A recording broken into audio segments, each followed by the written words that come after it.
Mga bro, malapit na ang isang malaking upgrade para sa Philippine Air Force PAF.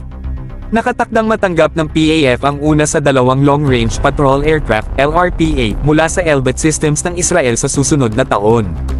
Imagine, bro, mas palalakasan na natin ang ating kakayahan na bantayan ang buong archipelago. Ayon kay Israel Ambassador to the Philippines Ilan Plus, ang unang aircraft ay inaasahang darating sa kalagitnaan ng 2025 base sa timeline ng kontratang pinirmahan. Mga bro, ito na ang simula ng isang bagong kabanata sa ating defense capability. Mas magagawa na natin ang mas malalim na pagpatrolya sa ating karagatan at airspace. Noong 2023 ng July, kinumpirma ng Elbit Systems na nakuha nila ang $114 million contract para mag-supply ng 2 units ng LRPA na, equipped with an advanced and comprehensive mission suite, sa isang Asia-Pacific country.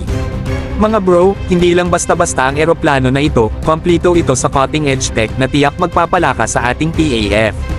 Sa tulong ng bagong aircraft na ito, hindi na lang tayo magiging basta taga-subaybay sa ating teritoryo.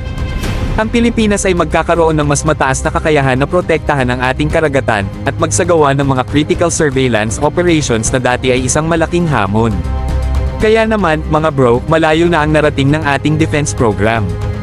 Bro, isipin nyo, ang bawat paglipad ng LRPA na ito ay parang isang malinaw na mensahe sa mga nasa labas na seryoso ang Pilipinas sa pagbabantay at proteksyon ng ating teritoryo.